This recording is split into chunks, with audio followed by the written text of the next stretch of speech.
Hello guys, welcome back to your favourite channel Madanapalle Masti. So Sankranti అంటేనే cinema పండగ అంటేనే సంక్రాంతి అనమాట. సో మనం సంక్రాంతి వచ్చిందంటే సినిమాలు ఊపేస్తుంటాయి, ప్రతి ఒక్క ఊర్లోనూ హడావిడితో ఉంటుంది. సో ఈ వారం సంక్రాంతికి వచ్చిన సినిమాల్లో ముందుగా మనం గుంటూరు కారం దాని గురించి మాట్లాడుకుందాం. సో ఆ మూవీ నా పర్సనల్ రివ్యూ షేర్ చేసుకోబోతున్నాను. సో ఇది ఫ్యాన్స్ కాదు బేసికల్ చెప్పాలంటే, ఎందుకంటే మీకు ఎలా చేసినా బాగానే ఉంటుంది. ఎందుకంటే మహేష్ అయితే బాగానే చూపించారు సినిమాలో ఓవరాల్గా.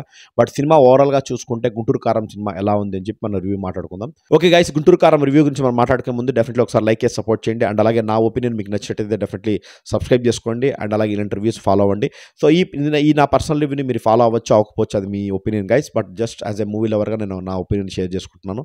డెఫినెట్లీ మీకు నచ్చుతుంది అనుకుంటున్నాను. నేను కరెక్ట్ వ్యాలిడ్ పాయింట్స్ మాట్లాడాను అని అనుకుంటున్నాను. సో నా పర్సనల్గా మూవీ ఎలా అనిపించింది అంటే, నాకైతే పెద్దగా నచ్చలేదు గైస్. సో ఎందుకంటే నేను త్రివిక్రమ్ గారి దగ్గర ఇది ఎక్స్పెక్ట్ చేయట్లేదు బేసికలీ.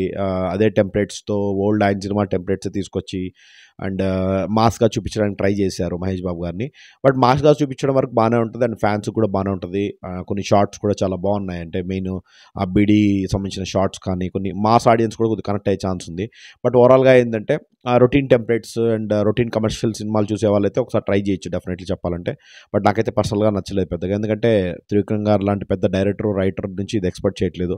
సో నడితే ఆయన చాలా అంటే అరవింద్ సమేత తర్వాత నాకు తెలిసి అయితే ఇలాంటి మంచి టెంప్లెట్తో ఒక మంచి కథతో అయితే రాలేదు. బేసికలీ స్టోరీస్ రాయడమే ఆపేసారేమో అనిపిస్తుంది నాకైతే.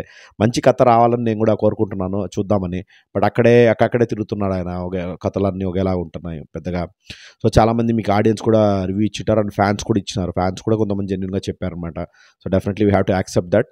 బట్ కొన్ని మనం టెక్నికల్గా మనం మాట్లాడుకుంటే డెఫినెట్లీ మంచి ప్రొడక్షన్ వాల్యూస్ ఉన్నాయి. అండ్ అలాగే మంచి మంచి ఆర్టిస్టులని పెట్టుకున్నారు. అంటే కొందరిని మిస్యూజ్ కూడా చేశారు, పెట్టుకున్నారు కానీ కొందరిని మిస్యూజ్ చేశారు. రామకృష్ణ గారు, రావు రమేష్ గారు, ఓకే. సో వాళ్ళ తగ్గట్టు వాళ్ళ క్యారెక్టర్స్ అయితే చేసుకుంటూ వెళ్ళారు.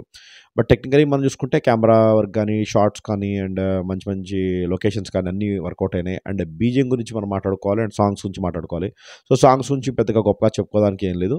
మడత పెట్టి సాంగ్ అనేది ఆల్రెడీ మీకు తెలిసిన విషయమే. అదొకటి థియేటర్లో కొంచెం మాస్ ఆడియన్స్ కానీ నార్మల్గా అలాంటి పాటలు ఎంజాయ్ చేసే వాళ్ళకి ఎంజాయ్ చేయొచ్చు. అండ్ డ్యాన్స్ కూడా చాలా బాగా చేస్తారు ఇందులో, అదొకటి ప్లస్ అయింది. శ్రీలీల డ్యాన్స్ కూడా ప్లస్ అయింది. బట్ శ్రీలీల క్యారెక్టరేషన్ కానీ ఇవన్నీ కూడా ఏం పెద్ద వర్కౌట్ కాలేదు. సో బీజిఎం గురించి మనం మాట్లాడుకోవాల్సి తమన్నా ఇచ్చాడు కానీ, బట్ నాకు ఎందుకో తమన్నా చేంజ్ ఓవర్ కావాలి మనకు. చాలామంది కంప్లైంట్స్ ఉంది అది. త్రివిక్రమ్ గారితో కూడా కాంబినేషన్ వేరే మీడియేటర్ కూడా చేస్తే బాగుండు. ఇప్పుడు అనిరుద్ధ్ చేశాడు అజ్ఞాతవాసికి లాస్ట్ టైం. అలాగా డిఫరెంట్గా చేంజ్ ఓవర్ అంటే అనిరుద్ధ్ అనే కాదు, ఎవరైనా కానీ చేంజ్ ఓవర్ చేస్తే బాగుంటుంది అనిపిస్తుంది. అండ్ కొన్ని చోట్ల నాకు అనిరుద్ధ్ కూడా కనపడ్డాడు. మన తమన్నా బీజిఎం కొన్ని చోట్ల రెఫరెన్స్లో నాకు అనిరుద్ధ్ కూడా కనపడ్డాడు, కొన్ని చోట్ల హీరోని ఎలివేట్ చేసే దాంట్లో.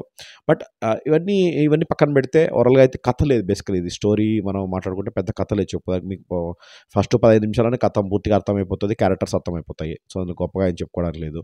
అండ్ డైలాగ్స్ ఎక్కడైతే ఇక్కడ వర్కౌట్ అయిన సినిమాలు అంటే డైలాగ్స్ చాలా బాగా వర్కౌట్ అయినాయి. మనకు త్రివిక్రమ్ గారు మార్క్ కనపడింది డైలాగ్స్లో చెప్పొచ్చు. బట్ అలా అని చెప్పి ఎమోషనల్గా ఏదో ఇరగదీసేట అథాంటిక్ ధరలో డైలాగ్స్ అలా మీరు ఎక్స్పెక్ట్ చేయకండి.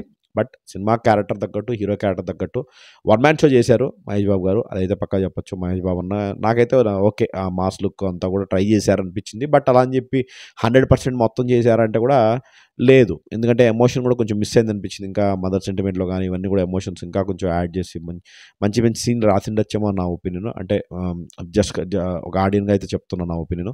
సో ఇది ఓవరాల్గా చెప్పాలంటే. సో గుంటూరు కారం ఈ పండగకైతే ఒకసారి ట్రై చేయొచ్చు. మీకు ఇష్టమైన హీరో మహేష్ బాబు గారు అయితే డెఫినెట్లీ అయితే మీరైతే ట్రై చేయొచ్చు. అండ్ అలాగే ఆయన్ని మనం మాస్ లుక్లో చూడాలనుకున్న వాళ్ళు, ఒక త్రివిక్రమ్ గారి తెలిసింది కదా, ఆ టెంప్లెట్లో సినిమాలు ఉంటాయి. అది మీకు ఓకే అనుకుంటే definitely you can try for Guntur కారం. చూడకపోవడం అనేది మీ ఇష్టం గైస్. సో ఓవరాల్గా అయితే నా ఒపీనియన్ చెప్పాను, నాకైతే అది అనిపించింది. బట్ మహేష్ అన్న అయితే డెఫినెట్లీ తన భుజాలమైన సినిమాని అయితే తీసుకొచ్చాడు మొత్తం ఓవరాల్ చెప్పాలంటే. అఫ్కోర్స్ పెద్ద హీరోలు ఎవరన్నా కానీ తీసుకురావాల్సిందే. తన ఫ్యాన్స్కి అయితే నిజంగానే బాగానే ఉంటుందని నేను అనుకుంటున్నాను. వాళ్ళ కొంచెం డిసప్పాయింట్ అయిన వాళ్ళు ఉన్నారు. So we have to accept that. So ఇది గైస్ గుంటూరు కారం రివ్యూ ఓవరాల్గా. అండ్ నెక్స్ట్ మన హనుమాను మూవీ రివ్యూ గురించి మనం తర్వాత మాట్లాడుకుందాం. So definitely and public talk కూడా మనం ఈ మూవీకి సంబంధించిన పబ్లిక్ టాక్ కూడా మన ఛానల్లో ఉంది. సో డెఫినెట్లీ ఫాలో అవ్వండి అండ్ అలాగే సబ్స్క్రైబ్ చేసుకుని లైక్ కొట్టడం మాత్రం మర్చిపోకండి గైస్. సో డెఫినెట్లీ సపోర్ట్ చేయండి. Thank you guys, see you with another video. Thank you.